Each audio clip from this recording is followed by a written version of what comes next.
What a cool video. It's not Gangnam Style, but it's pretty cool.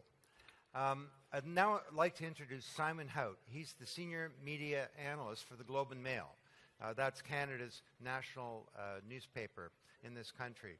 And Simon has an extraordinary panel. I'll make one editorial comment. Any one of the people on this panel would be a keynote speaker at a major event like this. And it's so rare to have such a group of big thinkers and influential people in one panel. So it should be a great discussion. Let's welcome Simon Hout.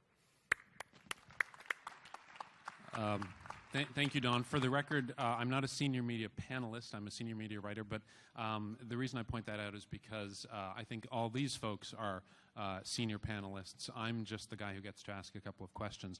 And if any of you have questions, please pull out the Twitter machine that you have in your pockets and start with a hashtag. It's the best hashtag in the world.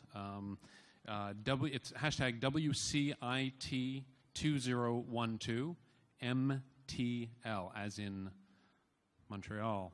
So the panel today is titled "Building a Digital Society, Social Media, and the Global Public Square," which is a rather unwieldy title. The four of us, the four folks to my right, are going to try to unpack that for you.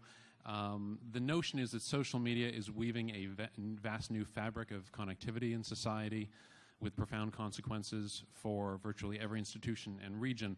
The idea of a global public square is fascinating, though, because while many people are optimistic about it, the public square, the notion of a public square, of course, is thousands of years old.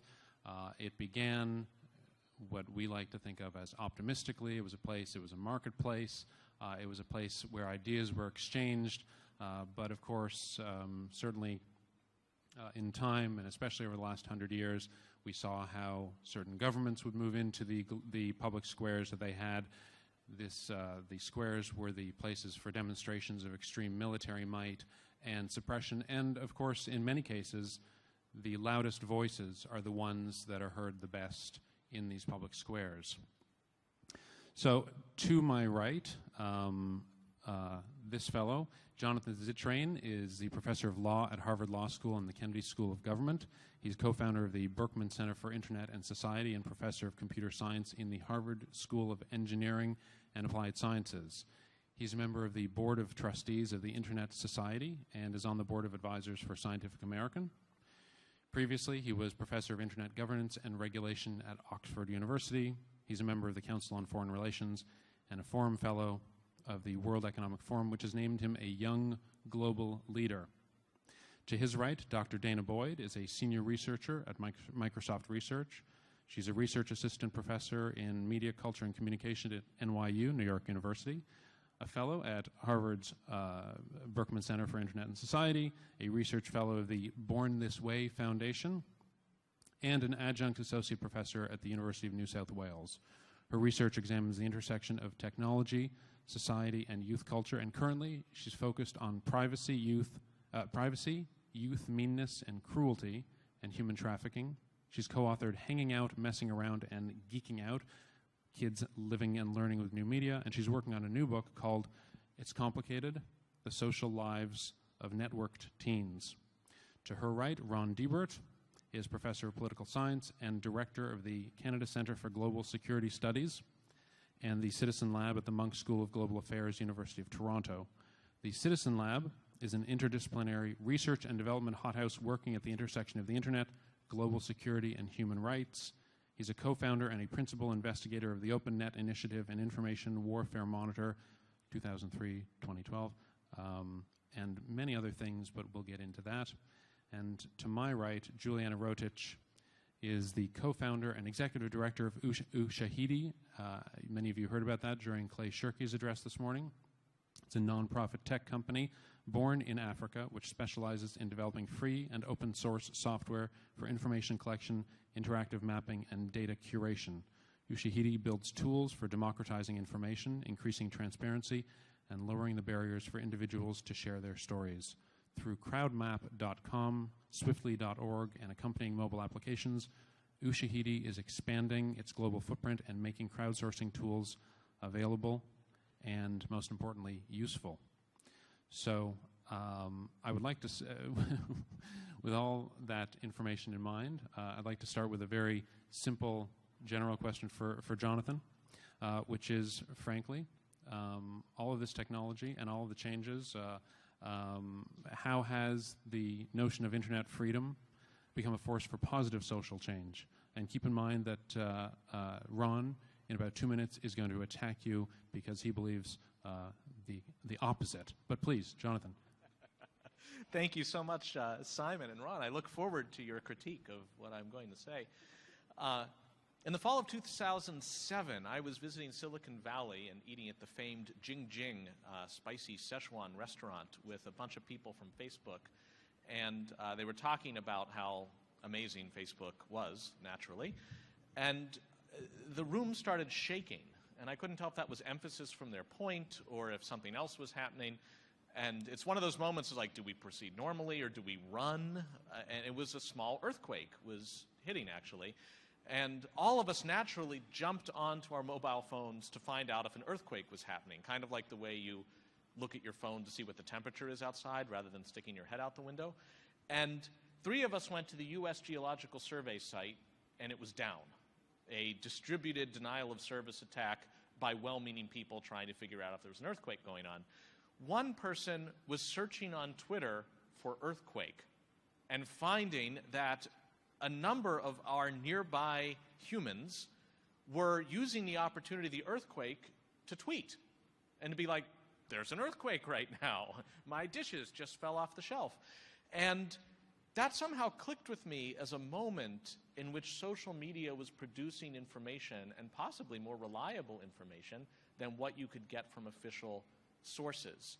And it has turned out in the wake of that, the U.S. Geological Survey now harnesses Twitter to augment the seismographs they have around the world to figure out what's going on and where the earthquakes are. And it's so reminiscent of what Juliana does with Ushahidi, asking people to contribute just a nugget of knowledge for the greater good. So when you ask me to give you my best optimistic take, it's that a lot of people who aren't thinking of themselves as in the business of monitoring earthquakes or even monitoring elections, they're just going about their daily lives. When something happens out of the ordinary, the opportunity for them to enter seamlessly into a network, share it, compare notes with others, that's the kind of power that when I think back to Clay's talk, that makes a previously impossible task trivial rather than just a difficult one easy. And that is, in its first iteration, the plus, a real upside to having people gathered around a common idea or project or event able to communicate meaningfully with one another and exchange facts. That's the first iteration. The second iteration, of course, may be more worrisome, but I should defer to Ron to share that. Before we get into the attacks, Juliana, did you want to follow up on what Jonathan said? Although I personally think while it's great to check Twitter if there's an earthquake, I usually get in between a door frame. I mean, it's interesting the instincts that we now have. And there's actually now an app to help you find the nearest door frame. Excellent. You hold the phone around the room and it tells you where the door frame is. It's very good. Juliana? To add on to that, there's also this amazing interconnectivity, so that once people have organized and contextualized an issue, that they can tap into the network that is not just local, that it's also global in nature. A very quick example is the Sinsai.info earthquake tracking. There were more than 70 volunteers. And the platform, the Ushahidi platform, at that time was not available in Japanese. But then we basically used Google Docs and put it up, and within less than 48 hours, the platform was translated into Japanese. So to add on to that, it's just, there's this transnational network that truly is astounding in its power and in its reach. It's really a question of harnessing technology and harnessing the networks for social good. And I should say quickly, I'm sure we'll have a chance to talk about the sometimes contentious relationship that governments have with social media. Clay had gotten into a bunch of that as well. But in these sorts of cases, it's really interesting to see the public safety authorities. They are so used to members of the public as just basically you're supposed to sit there and get rescued. And the notion that people might say, well, I have a blanket, I have a canoe, I have this. I don't think they see it as a threat of the sort we normally talk about social media as a threat to certain governments, but they really don't know what to do with it. They don't know how to process that. Is anybody, I mean, obviously Ushahidi is a great example of one style of, one great case study, but is any government doing, harnessing that kind of stuff? Obviously you mentioned the Geological Survey. Are there other examples that anybody would want to point to of where government is in fact harnessing this stuff and feeding it back out to the folks who would use it? Well, a quick hyper-local example is in the Boston area, they have an app for your phone where you can report potholes and other problems in your street. And in fact, you can set it, it's an accelerometer in your phone. So as your car is jumping up and down, it's got the GPS. And if 5 separate cars, otherwise unrelated, are talking about that one pothole at the same place, it's a pretty good indicator they need to send a crew. So again, Jonathan is advocating while you're driving, start texting. So, Juliana, did you want to follow up on that? Sure. There's also another example, fixmystreet.ie in Ireland, in Dublin. They actually use the Ushahidi platform, but they also added their mandate of responding to reports of potholes or whatever is reported there within 48 hours. In the US, there's also a company called SeeClickFix that works with municipal governments to gather information about people can report graffiti, they can do potholes like with the Street Bump app. And these are very interesting ways that municipal governments can use technology to engage with the public so that the public can not only give them information that they can complete their work, that they can serve the citizens better. Okay, so we've got Fix My Street. In Syria, we're seeing Fix My Country, but that doesn't seem to be going so well. Ron?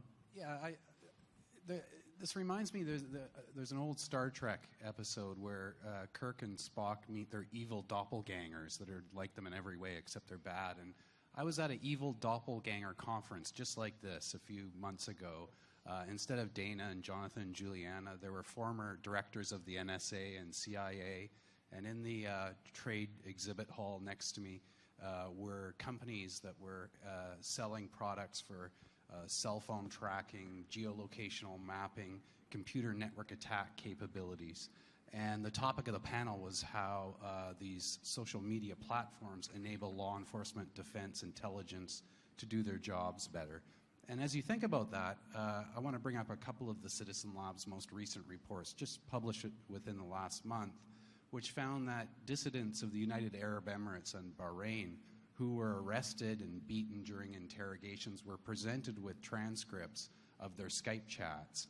And our investigations found that their computers were compromised by high-grade commercial intrusion kits sold by British and Italian companies. The reason I bring this up is there's an arms race in cyberspace going on right now. And as wonderful as these tools are, they don't take place in a context-less environment. There's a sea change happening in the way that governments approach cyberspace. Cybersecurity is at the top of the international agenda.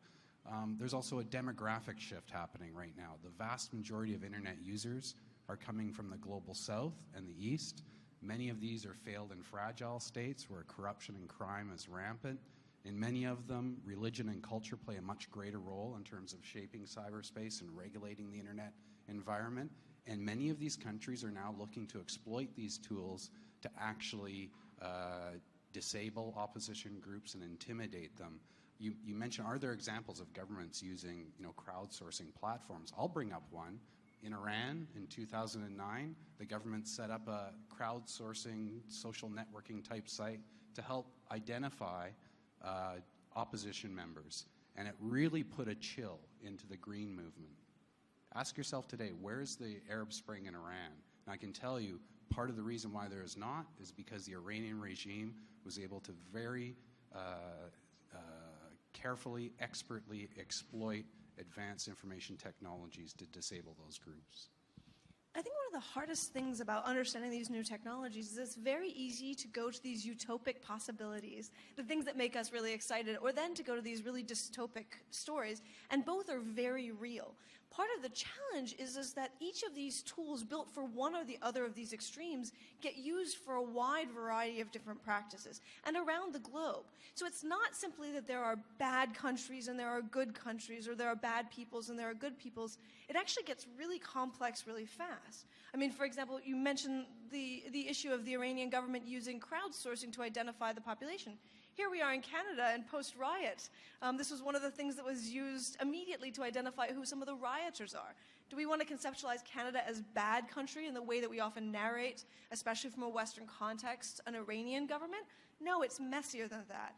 And I think that one of the challenges as we see these new technologies being developed is that we have to understand all of the possibilities for which they engage in disruption, and realize that new technologies, more than anything else, disrupt the status quo. And it's in the process of trying to restabilize the status quo or to try to regain power where we start to see the tensions that play out around these technologies.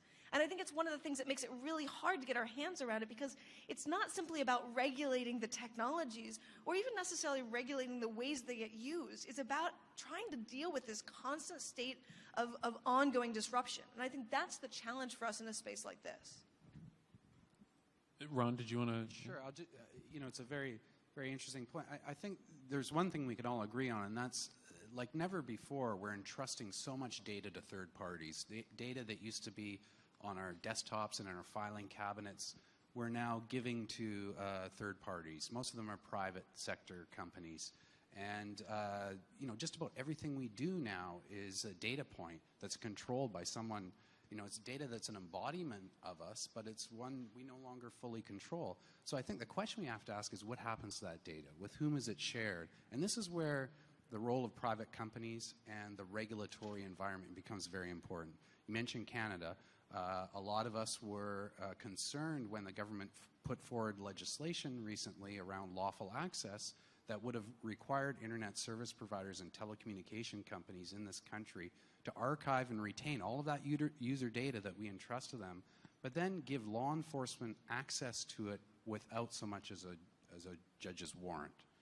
If we're doing that here in Canada, what precedent are we setting? What right do we have to then turn to the Iranian government and say, when you required Nokia Siemens, the largest cell phone provider in that country, to turn over information that was used to track and identify protesters, and that was wrong, they'll turn around and say, well, you're setting the same precedent here in Canada. This is just a random question, but is it really the governments you're more concerned about? Or, I think, iTunes, I just give them all my information because it's just so easy.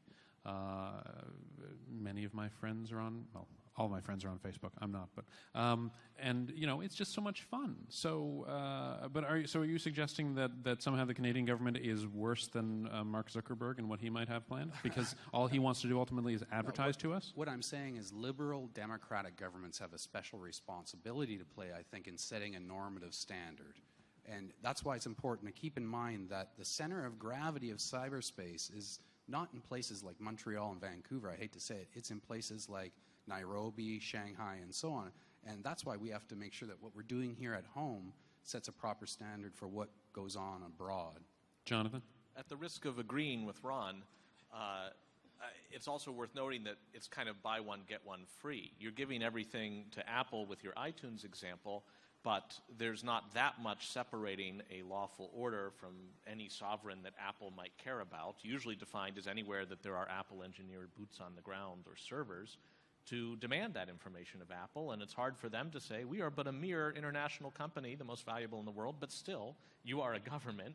We have to answer. So when you give it to Mark Zuckerberg, you're also in a position then to be sharing it with the government of Canada. And for each of these instrumentalities, it's at least worth noting that any of them could be either focused around a single corporate or other entity that runs it, or it can be what you might call a collective hallucination, unowned application.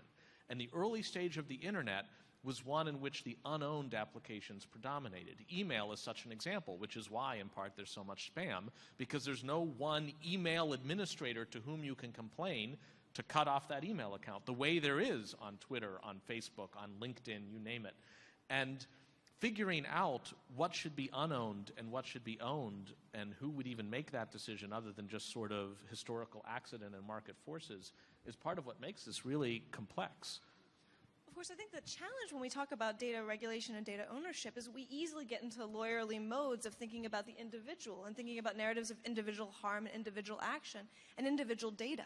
And I think that increasingly we've got really complex data situations where at the very least we've got joint ownership issues, right? Which is that, for example, if I put up or I share my DNA information with 23andMe, I haven't just shared my information. I have shared my brother's information, my mother's information, and future children that I might have's information. So how do we think about ownership or control in those ways? Because a lot of what we come back down to is this idea of control or choice, which requires a level of informed participation that might not make sense. And this is where we get to this issue of Facebook. You might not be on Facebook, but all your friends are, but that means that we can actually interpolate who you are without you even being present. And so we start to have this whole narrative of what, we can think of it as guilt through association, but it's really the algorithmic ways in which we can understand patterns within humanity. And so I think that we also have to think through what our models of data look like in a highly networked society. And when do we think about public goods as being a component of it? When do we think about individual harms? How do we think about rights and responsibilities, informed consent? And I give the Canadian government a lot of credit for being some of the thought leaders of trying to think through these privacy issues. But it's actually a really messy space, and I think that everybody around the globe, from the folks in Brussels to the folks here, are really struggling to make sense of data. And I don't think that we have easy and obvious answers, but I don't think that the 20th century paradigms of individual control are going to get us there in a networked society. Danny, you've written extensively about teens. They are digital natives. If anybody's going to figure it out, the idea is they are, because they're swimming in this stuff. It's their natural state. Do you think that's overly optimistic? Do you think they have any kind of distance? Is distance necessary? So I love teenagers, and I love teenagers because they're actually trying to make sense of a world in which they just take what's in front of them for granted. And adults often think that teenagers don't care about privacy because they participate so heavily in social media. And yet, anybody who's a parent knows that your kids are often hiding things from you. And it's this interesting tension of how much young people are willing to share and how much they're restricting. What I think is really exciting in the space of young people is the innovative solutions that they're developing to achieve privacy. And one of my favorite ways in which this is happening is the ways in which they don't think about restricting access to information or content, but they think about restricting access to meaning. So, for example, young people who will sit there and talk about, oh my God, can you believe what she said? Right? And everybody needs to be in the know to know what she is talking about or what's being discussed. So I'll give you a concrete example. A young woman wanted to express to her friends on Facebook that she was having a lousy day. She and her boyfriend had just broken up. She knew that if she posted on Facebook sappy song lyrics, which was her initial instinct, her mom would think she was suicidal, right? So she decided to take a much more geeky route, and she put up song lyrics from Always Look on the Bright Side of Life. For those of you who don't know the Monty Python reference, it's actually sung during a scene in which the key character is being executed. It is not a happy song. Her mom reads this literally and says, "It looks like you're having a great day." Her friends immediately call her. So we see this weird game of really trying to limit access to meaning. This creates unbelievable complications, and especially when we think about the interpretation of big data. My favorite is I was sitting on a panel not unlike this one, and there was a representative from Coca-Cola who was really excited because they had millions of friends, and they were, looking like they were really hot and important. And I literally burst out laughing because when teenagers were friending Coke, that wasn't the Coke they were referencing. Right, so there's these amazing dynamics of how do we actually interpret the data that we see before us. And I think that interpretation, you start to see the projection of people's values and assumptions, the governmental actions. And I don't think teenagers understand governments or corporations. I don't think the public does generally. But I think that young people are very much trying to navigate a world in which they deal with power in the form of parents and teachers and college admissions officers, et cetera. And that's what they're trying to make sense of. It's kind of striking how much of what Dana was just talking about with respect to teenagers, we also hear echoed in descriptions of how people can deal with censorious societies. So in China, where trying to keep a lid on social media is very important and is often delegated to respective social media gatekeepers and then right down to chat room managers, there's a whole code, much like the always look on the bright side of life code. I forget which creature it was. Was it a river otter? There's a totally innocuous seeming creature whose calligraphic iconography is very close. Was it? Horse. A horse? The iconography is very close to the actual banned subject that the people wanted to talk about, so they could freely discuss things so long as it was river otters or horses and get their point across. And often, maybe for the government, that was good enough for government work. All right, fair enough. And I mean, I love that you guys are positive because it's still the morning.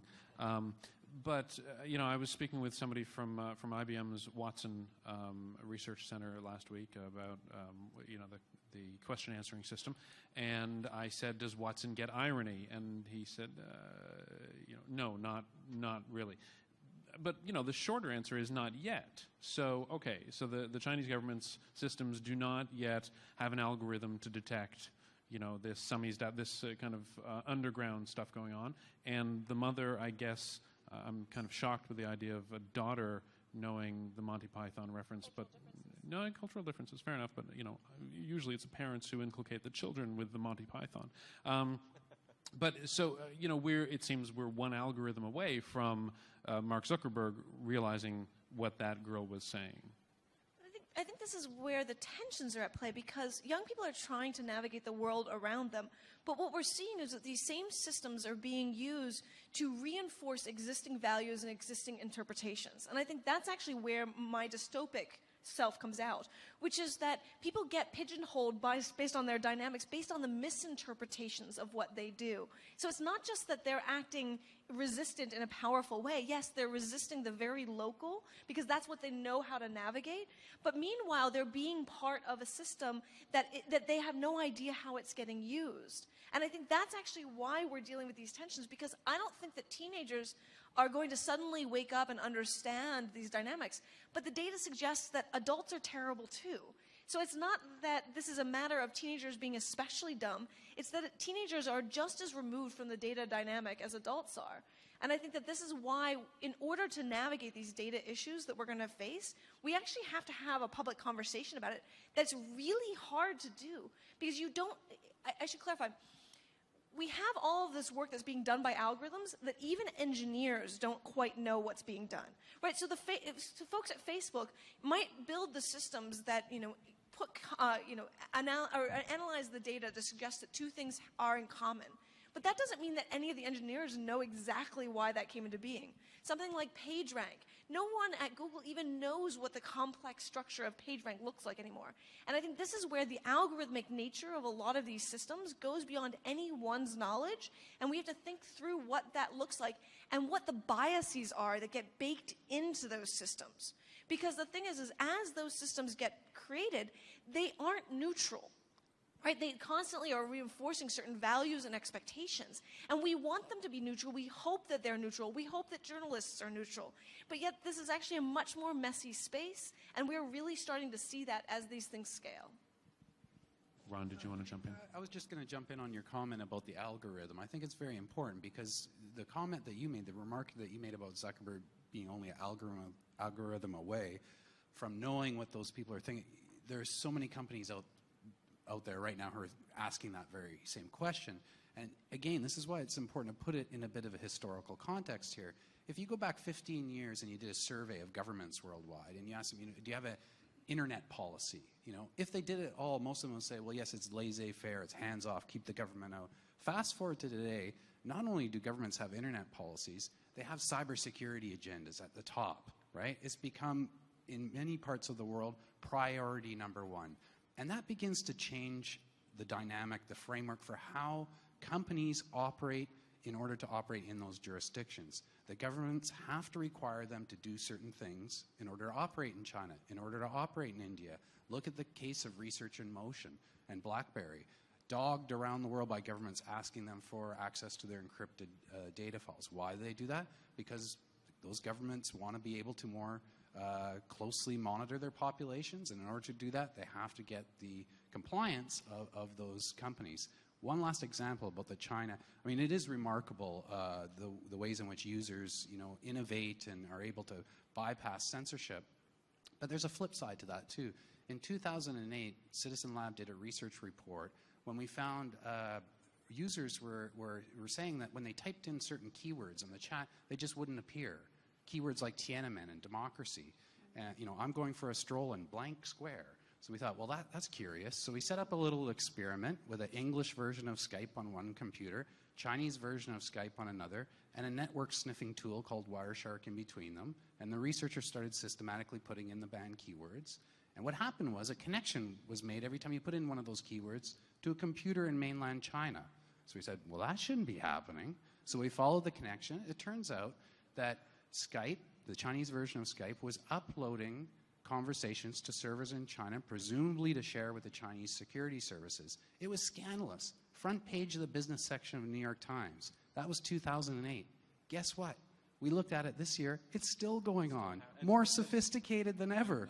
I just wanted to say the report was a bombshell that the Citizen Lab put out on this. And Ron, you should also add, not only did they discover it was going to the central server, they then visited the server and were able to peruse everybody else's conversations too. Including our own. Pretty extraordinary.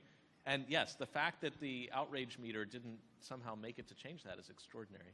But isn't Google doing the same thing? I mean, if you do a Google search in China, isn't that supremely filtered as well? No, the equivalent would be if Google was taking your Gmail or your private chats on Gmail and turning them over to the Chinese security services in order to be able to operate. Did you want to? Hopefully that's not going on. I think, fantastic discussion. I think what I could probably add to this is the complexity that actually sort of, there's not only the problem of dealing with the new paradigm of data, but then there's now the added problem of dealing with too much data. It's one of the things that our team has had to deal with, and I'm sure a bunch of other organizations have had to deal with, but then now we need better filtering systems. But then we need them not in sort of the ways that you've described, where it's very worrisome, but also in ways that it can help people to manage their flow of information.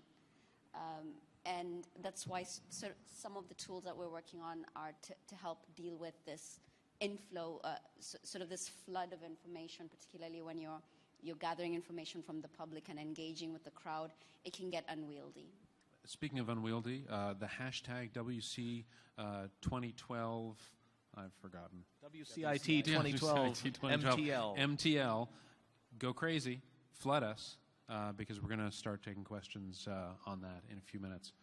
Jonathan. Juliana's comment brings it full circle back to your original question, I think, Simon, because she's pointing out there's so much raw data out there now generated by people. We need some help to figure out how to filter it. And first, as soon as it's known that that data is a source of something that people use and are exposed to, there are reasons to want to spike it, whether to spike it with something as banal as spammy advertising, or to try to create a revolution where there wasn't one, or to try to pull the plug on a revolution where there is one. A lot of people say, no, there's no gathering in the square today. Please return to your homes and businesses. And we're seeing entities getting more sophisticated about that. So there's that gaming going on at the supply side. And then on the filtering side, I think it's very tricky, because you were asking, well, what happens when AI gets really pretty good? And what we'll see, I think, are first, we will entrust more and more judgments to it. What music do you want to recommend? What friends do you want to recommend to me? What dates should I be going on? And that means, in part, governments might be saying, what people should I be keeping an eye on? And these people might not even know it themselves, but through the kinds of associations made for very effective advertising, you could make those to identify threats to people. And eventually, it will make for the kind of personalization that in your profession, Simon, will mean there will not be a single article that is today's article about what happened at this Congress. There will be a personalized article for each one of us, drafted on the fly from fragments of your reporting, that will mean it's that much harder to fact check it because there's no it to check. There's, 50 or 100 different versions of it. And when that happens, I think that'll be extremely strange. Yeah, well, let's not talk about my profession right now. We have enough to worry about. It's funny. Over the weekend, I was trolling Rupert Murdoch's tweets, as I am wont to do on a lazy Saturday. And in between the slamming celebrity crybabies, I noted that he tweeted to somebody who I guess had been trolling him for a while, and he said, "Haven't you heard of the internet? No one controls the media or ever will again." Which was an extraordinary statement from somebody who still controls a large part of the, at least, legacy media. I'm curious to know from all of you,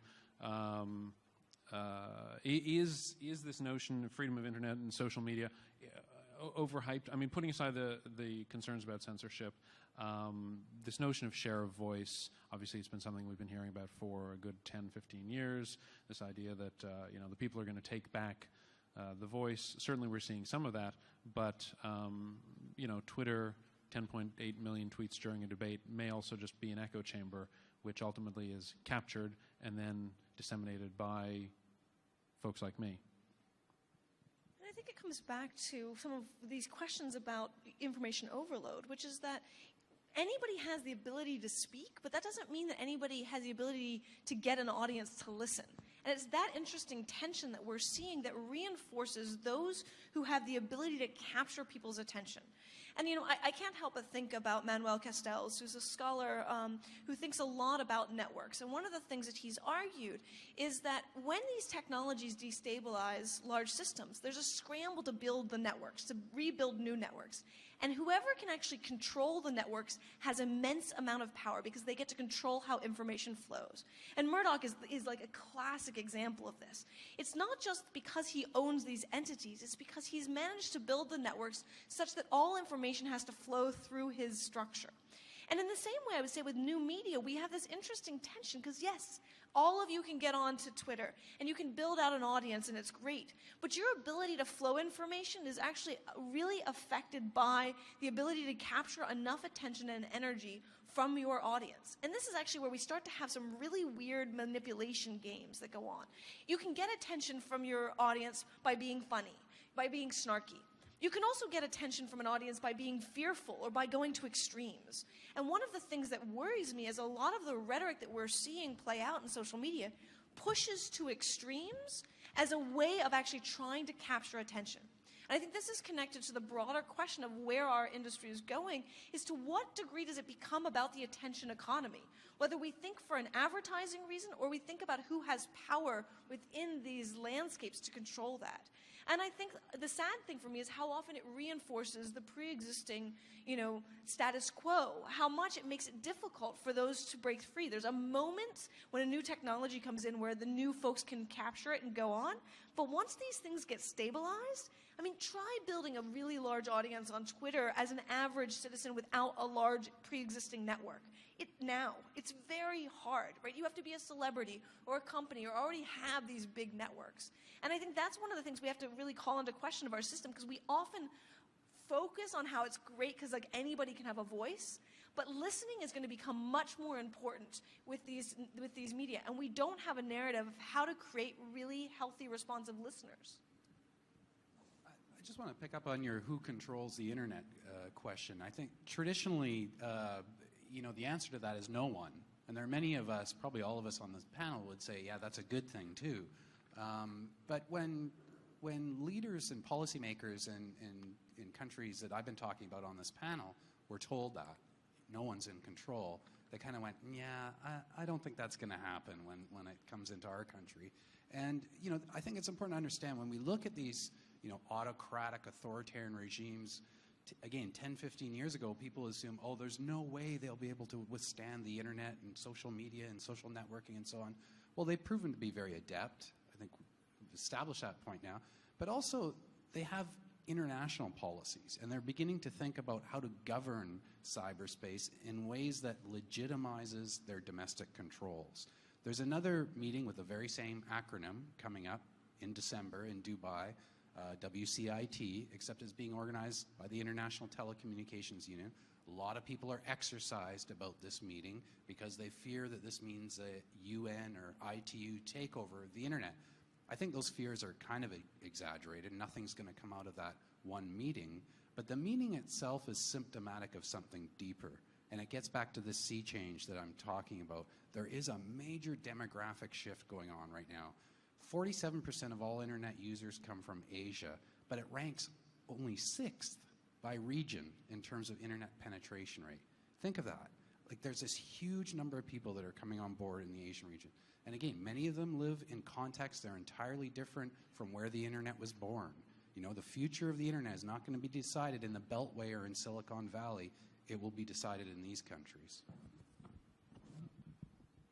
We'll get to the governments in a second. If it's all right, I'd actually like to bring it back to this notion of the global town square, global public square, because putting government aside, even before armies march into the global public square, the people themselves can be a rowdy bunch. And over the last couple of weeks, we've seen some stark examples of that. Most notoriously, a couple of weeks ago, Reddit, the popular social media platform, one of its most probably, I believe they called this fellow Reddit's most notorious troll, a guy who moderated,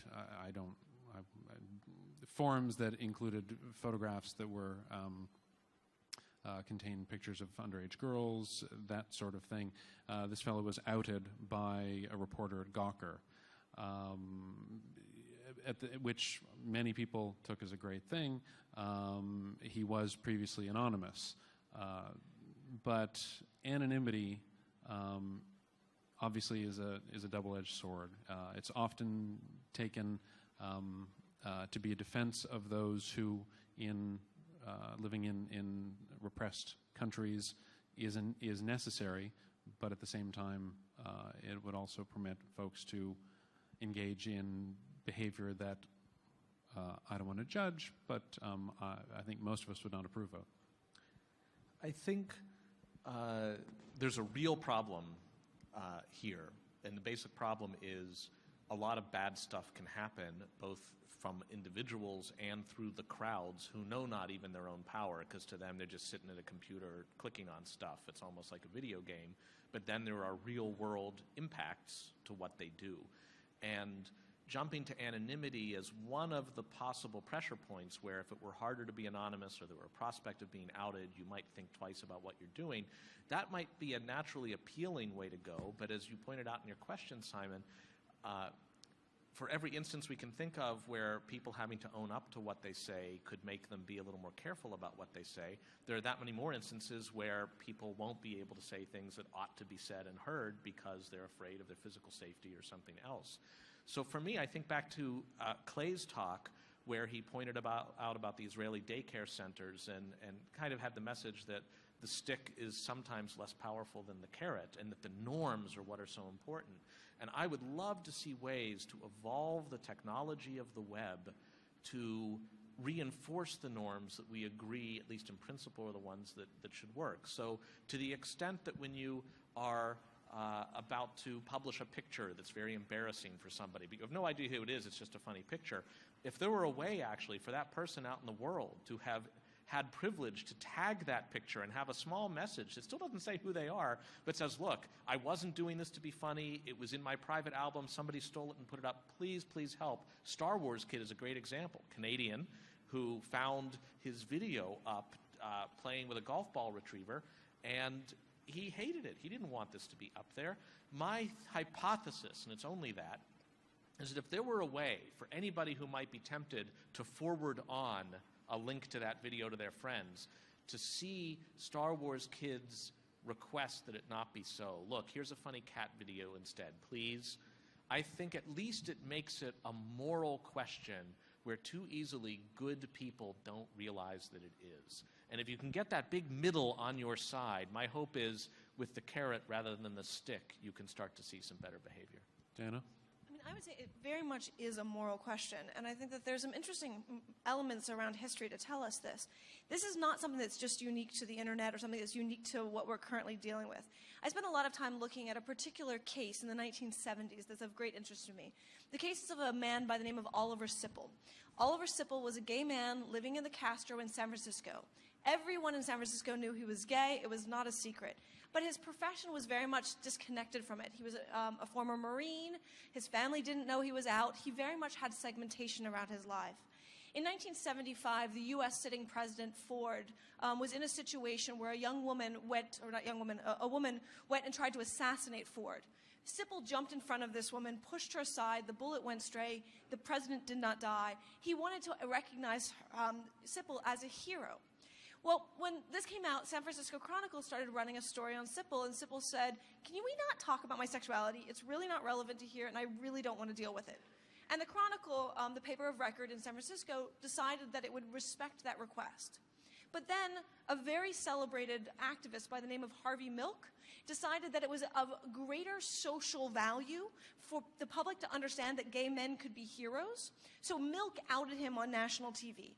The results were absolutely devastating for Sipple. Sipple died not that long later. He was a hardcore alcoholic by the time he had died. He gained massive amounts of weight. And the last thing that he was reported to have said was to regret his acts of heroism. So one of the challenges that we have is that we have these ideas of what it means to shine a light on somebody, and because they're part of the public. And we often justify it of like, well, they're in public, they deserve it. Or, you know, they did something so visible that we deserve to shine a spotlight on them. But what are the costs of these spotlights? Whether it's to the Star Wars kids, whether it's to the troll, you know, what are the consequences of it? You know, I have to wonder, as a journalist, do you have the right to ruin somebody's life because it's for a public good? What are the tensions there? And I think that one of the challenges with anonymity online is that we often use it as a solution to various problems, and yet there's no data that shows this is true. Meanness and cruelty actually is not that correlated with anonymity. It's actually much worse when people actually give their names. Yet now we have amazing, horrible incidents. Amanda Todd in this country is an amazing incident of somebody who was anonymously stalked. And I think it's terrible to talk about it as bullying because it's stalking and it's illegal. What's interesting, of course, is that once somebody becomes a target of that, then it's amazing how easy it is to de-anonymize, right? And it didn't take long for Anonymous with a capital A to go after and try to de-anonymize Amanda Todd's stalker. So I think that we have to think through what anonymity serves us, its values, its consequences, and not hold it up as this solution. And also just challenge the moral questions around visibility and who has the right to put things out there. It's great that Anonymous capital A went after Amanda Todd's stalker, though the last reports we saw were that, in fact, they outed the wrong person and, you know, created all kinds of problems for the wrong person. And by the way, this notion that anonymity and meanness do not correlate. You haven't read comments on a journalism website, on a newspaper website lately, have you? I mean, I mention that only because when we report at the Globe, you know, we may do a story about unemployment among natives. Whoa, boy, the comments that are on that thread, on those stories, would you know, peel paint. And these are anonymous or not anonymous? Are they tied to Facebook? No, almost entirely anonymous. I see. Pseudonymous, mostly pseudonymous. But this is also where we have to think about the effects of this, right? So, one, why are you reading this, right? And part of it is you're talking about people who are trying to get attention. But whenever we measure what the emotional costs are for people, the emotional costs of meanness and cruelty that is actually not connected, the emotional cost of meanness and cruelty that's connected to a real name far outweighs, and it's much more extreme, happens much more frequently than that which is connected to an anonymous identity. Because frankly, most people don't even read that trash. And there is a lot of trash. There is a lot of back-trashing on this. And I think we have to question whether or not this is the right space and the right forum for this, and deal with whether or not we want to allow that kind of commentary. I mean, YouTube is a pit of awfulness. But the thing is that the effects of that tend to not outweigh the meanness and cruelty that's really connected with real names. Juliana? I just have a quick question, actually. What do you think of the idea of an empathetic capture, so that before somebody posts a comment. I think it was recently reported that you can add a system to your newspaper site so that when somebody comments, that they have there's like an empathy check. So I think actually empathy checks are really funny. I think they make a lot more sense in social media that's actually connected to your existing network of like, really, do you really mean to post that to your friends? Is that really how it's meant to be intended? When people are posting negative commentary to a journalist's report, they're seeking attention. And this goes back to that question of the attention economy.